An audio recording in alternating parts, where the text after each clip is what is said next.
Welcome, friends. Today's Havoc is one of Tom Hardy's God-level action movies. If the VFX can be given a little concession, then you will really like this movie's story based on a crazy action mafia and a politician. At the beginning of the story, we see a police officer named Walker, who is suffering from great regret after thinking about an incident in his life. A few days ago, he and some of his friends stole some things from the police's drug and money storage place. There, a man was bleeding in front of them, but he could not save him. So today, he was thinking to himself, why did I do this? At this time, we see some of Walker's old friends chasing three criminals named Mia, Charlie, and Jerry. These three were fleeing somewhere in a truck with a large amount of drugs. Just then, an officer named Jack came very close to their car. And at that moment, Charlie and Mia threw a washing machine from that truck at Jack's car. The impact was so strong that Jack was seriously injured. Just then, Jack's friend Vince and an officer ran to help him. Then we see that Walker was standing in a store buying Christmas gifts for his wife Mary and daughter Susanna. Today was Christmas Day, so Walker did not want to disappoint his wife and child. In fact, Mary had been annoyed with Walker for a long time, because Walker could not earn enough to take care of his wife and daughter. And at that moment, Walker's eyes fell on a TV in the corner of the store. There, politician Lawrence was seen, who was standing in front of the media and saying, "Don't get me wrong, I am not the weakness of this city, but the strength of this city." But Walker knew very well that every word this man said was a lie, because Walker and Lawrence had once had a very close relationship. Then we see Walker's partner Eli fighting with a man. In fact, that man used to beat his wife every day. When Eli asked him to come out and talk, the man clearly refused. Then Eli got angry and pushed him down the stairs. And seeing this incident, Walker shouted that you shouldn't have interfered in their affairs like this. Walker always didn't care about other people's personal affairs. He didn't even want anyone to care. But when it came to his principles, he didn't listen to anyone. Then we see that the three criminals took the drugs to a Chinese mafia named Ching. They actually did this theft under duress, because Mia had borrowed a lot of money from Ching. And if he didn't pay it back, Ching's people would kill Mia. Ching's elder sister's son, Choi, was also inside the club. So now Mia and Charlie left Jerry in the car and went inside to hand over the drugs to Choi. Choi was surprised to see them because he thought that these kids might not be able to do this, but anyway, they finally did the job. And just then, a car pulled up outside the club, and three masked men came out with guns. And immediately, a message came to Ching's mobile saying to get out quickly. Then the memorizers entered and brutally shot everyone. However, Mia and Charlie survived the journey, because Jerry had warned them in advance. However, unbeknownst to Charlie, his picture was recorded on a CCTV camera installed there. Anyway, shortly after this incident, Walker and Ellie reach the spot. Walker is shocked to see the bodies scattered around, and seeing the way the shooting was done, he understands that no one was given a chance to escape. He starts imagining everything, that how three people came and brutally shot everyone and killed them. So when Walker goes to check the CCTV footage to find out who did it, he sees Charlie and Mia. Walker recognizes Charlie as soon as he sees him, because Charlie is not an ordinary criminal. He was the son of the mayor of this city, Lawrence.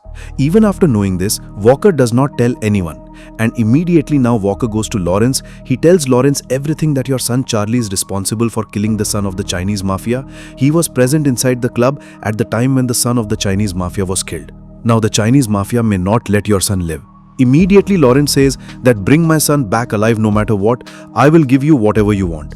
But Walker still did not agree to work with him at all. But finally Lawrence tells him that if you do not do this job for me, then I will frame you for drug theft. Hearing this, Walker gets very tensed. So finally Walker agrees, but tells him that in return you have to promise, you will never interfere in my life again. Lawrence agrees and says that you just saved my son. I promise that I will never appear in your life again. Then we see the Chinese mafia group, Triad Queen Susie, who is Chui's mother, and she was the sole boss of this Chinese triad group. When Susie found out that her son Chui was dead, she flew into a rage and went straight to Ching with the gun and killed several of Ching's assistants and told Ching to find out who killed my son. And if you can't, I will bury you in the ground next to his body. After hearing this threat, Ching didn't hesitate for a moment. He immediately dispersed all his people throughout the city.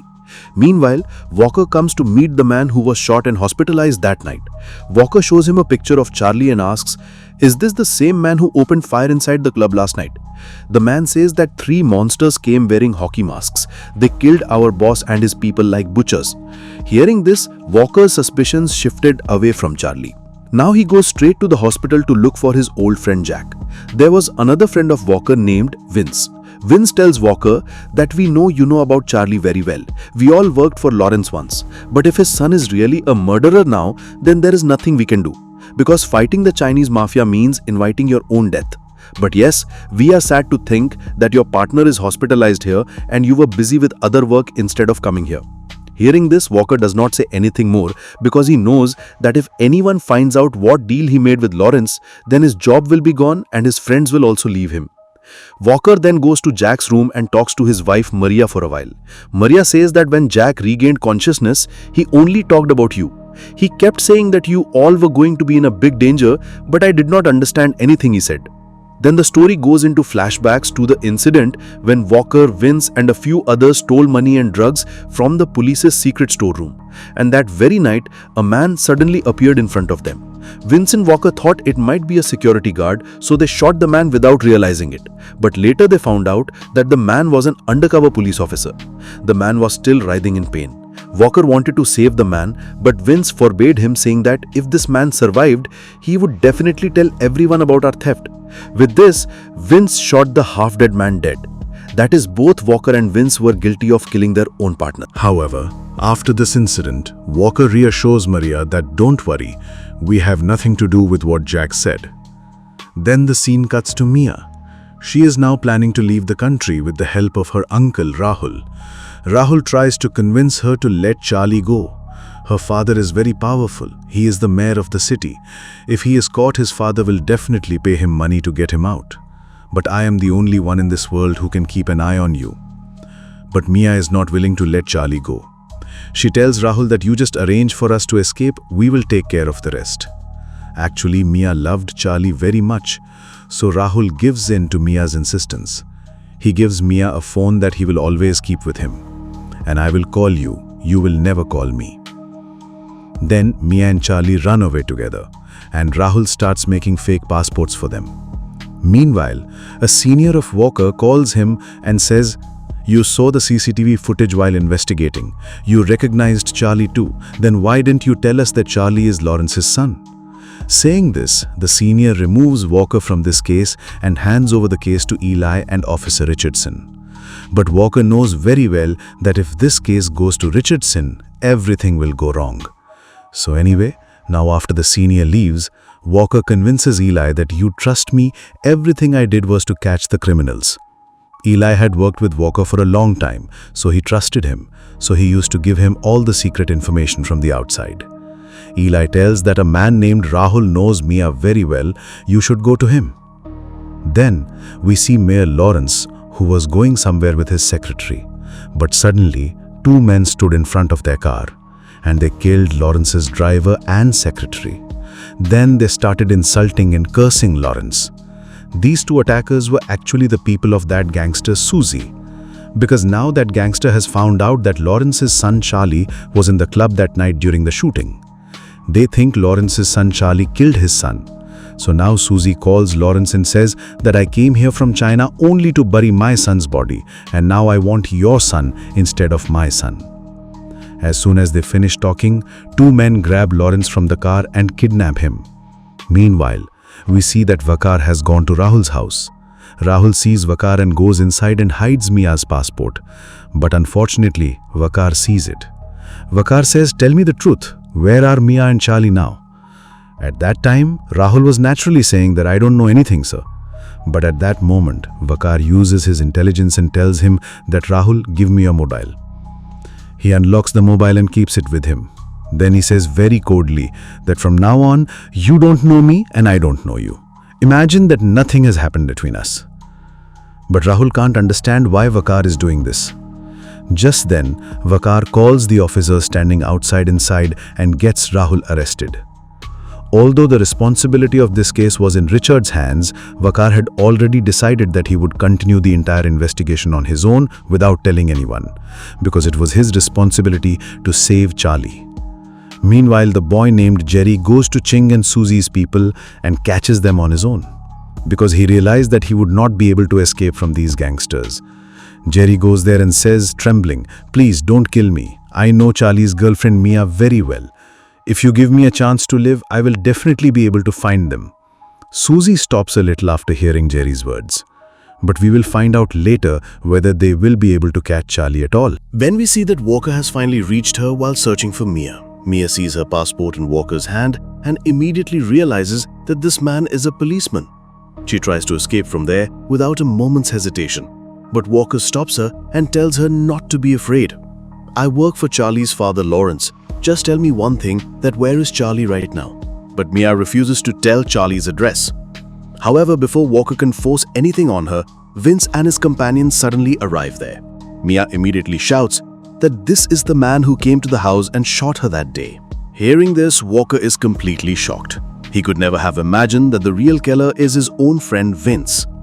Walker asks Vince, "Why did you do this?" Vince angrily says that we have nothing to do with you. We are only here to catch the girl. Walker was not willing to hand Mia over to them under any circumstances. He tells her straight away that no one can take Mia from me. But suddenly, Walker's eyes fall and some goons have entered the club from behind. They were all Susie's people who had found this location with the help of Jerry. Vince first tries to calm the goons, but one goon suddenly attacks him. Vince gets injured. Then a terrible clash starts. Walker, Mia, Charlie, Vince and the goons all start fighting each other. Each group wants to take Mia and Charlie for themselves. But Walker somehow defeats everyone and saves Charlie and comes out of the club. But yes, the terrible battle that took place during this rescue was worth watching. But now there is only one problem, that is Mia and her Rahul uncle were still trapped inside the club. Actually, after Rahul came to know about this incident, he reached the spot to save Mia. Rahul realizes that he alone will not be able to survive in front of these terrible people. So he pushes Mia out of the club and closes the door. He actually saves his niece Mia with his own life. Meanwhile, Walker quickly drives out with his car and tries to take Mia and Charlie with him. At this time, Tina, a special member of the Triads, stands in front of their car. She tries to stop them, but Walker somehow drives past Tina and her men and escapes from here. Meanwhile, Jerry is no longer useful to anyone, so before leaving, Tina shoots him dead. Tina had no idea that she still hasn't identified the real killer. Susie's target was not Charlie but Vince, the main killer that night. But now Walker can't prove this even if he wants to, because no one will listen to him. A short while later, Eli and his other officers arrive at the crime scene. Then Walker calls Eli and tells him to quickly get out and go to Jack. He is in a lot of danger now. Walker now tells Eli the whole story. The Charlie didn't kill the mafia son who attacked the club that day. Rather, the three people who killed him were Vince and two of his gang. They attacked the club that day to take possession of the drugs that Mia had stolen. By doing so, they could make a deal to sell Chuy's cocaine to another party. As a result, Ching and Vince would have become the owners of a lot of money. But just then, Eli arrives at the hospital. He sees on the CCTV monitor below that Ching has already reached Jack's floor to kill him. Although Eli had gone upstairs by then, but Ching has already killed Jack by then. Ching now tries to escape from Eli's eyes by using Jack's wife Maria as a shield. But Ching suddenly pushes Maria to the ground, then shoots her and escapes from here. Eli quickly runs after Ching. After another fierce chase and counter-chase, he finally catches Ching. Then we see that Walker has taken Charlie and Mia to a safe place. From there he calls Lawrence. On the phone he tells where Charlie is now and what his current status is. He asks Lawrence to come here and take his son. But he didn't know that Lawrence had already been taken by the mafia. It wasn't Lawrence who answered the phone, but Susie. Just then, Ellie arrives at Walker's house. She asks Mary where Walker could be now. Mary says that her father has an old cabin. I think he ran away with Charlie and Mia there. Now all the characters in the story start storming towards that cabin together. On one side, Ellie and Ching are caught. On the other side, Susie and Lawrence are reaching that cabin to catch Charlie. On the way, Lawrence tells Susie that I can't see my son suffering at all. He still hasn't accepted his mother's death. If anything happens to him, I will die too. Susie herself was a mother, so hearing Lawrence's words shook her heart. But then she remembered her own dead son, and then all her feelings evaporated. Meanwhile, Ellie completes an important task before going to Walker. He tells Jingon that you should now bring the goods here under the pretext of giving them to your partner Vince and his men. Chingon does as he is told, and when Vince reaches the spot, Ellie immediately grabs Vince and one of his men at gunpoint and arrests them. Meanwhile, Susie's team had reached the cabin to catch Walker, and finally a terrible battle began in front of them. Walker was alone, grinding those enemies to the ground one after another. Amidst thousands of bullets, Walker was somehow trying to save Charlie and his girlfriend. He alone was equal to 100 people, and seeing a terrible fight here, anyone would have lost their minds. But finally, suddenly a girl named Tina, who was a martial arts expert, appeared in front of him. Walker started a terrible fight with Tina, and at this opportunity, Susie's people also captured Charlie and Mia. Then Susie handed Lawrence a gun and told him to finish them both off. Lawrence picked up the gun, but Charlie came and stood in front. He said that I have lost many loved ones in my life. I don't want to make the same mistake again. Please leave Mia alone. Charlie tried to convince Susie, but Susie didn't listen to anything he said. But just then, Ellie arrived at the scene and stopped everyone. He explained to Susie that the one who killed your son was not Charlie. The real killer was Ching. Susie couldn't imagine that Ching could commit such a betrayal. Ching then told him to save himself that no, I didn't kill Chui, Vince and his team killed him. Now all the accusations fell on Vince. Just then, one of Vince's men attacks Ellie and points a gun at Charlie. But before he could shoot, Lawrence comes forward. He gets shot himself to save his son. After this incident, Ching finally confesses his crime to Susie because he understood that he will win now. He tells Susie that after my brother's death, I thought I would be the boss of this mafia gang, but you became that boss. And then when my chance came, you didn't give me this power and put your son in charge. So I killed two birds with one stone. I also removed your son from the street and I took those drugs into my possession. Before this could end, the final battle began from here. By then, many of Susie's men were dead, so taking the opportunity, Ching jumped on Susie and killed him. Meanwhile, Vince shot Ching. He wanted to keep the drugs in his possession. Meanwhile, Walker defeated Tina and returned to the field again. Ellie and Walker stand together and fight against Vince and his group. At that moment, Charlie, who was seething with anger, comes forward and shoots Vince's man. Then Ince tries to get on a train to escape from here, but he does not understand that Walker never leaves his enemies alive. Walker says to stop and do not move forward. Vince does not listen to him. He goes to shoot, but right then Walker shoots him one by one and makes him fight. This bloody chapter ends with Vince's death. Then Walker tells Ellie that you should arrest me. There are many sins in my life that I may never be forgiven for. Ellie says nothing and smiles softly and says that don't worry, I will deliver the gift I brought for your daughter to Suzanne. And with this incident, the story of Havoc 2025 ends. The main theme of this story was that the Chinese mafia man named Ching betrayed Susie. He killed Susie's son to take over his empire, and then he planned to kill Susie with the police officers in his settlement, but that didn't happen. Because of Susie's misunderstanding, Susie fell behind Charlie, and to save Charlie, our Walker fell behind Susie. Because of which a whole chaotic situation, it's done. Susie dies in the middle, Lawrence dies. There was no need for them to die. They died as a punishment for misunderstanding. So anyway, the actions were still good. Let me know in the comments how you like the story. I am saying goodbye like today. See you in the next video. Till then, everyone be well. Allah Hafiz.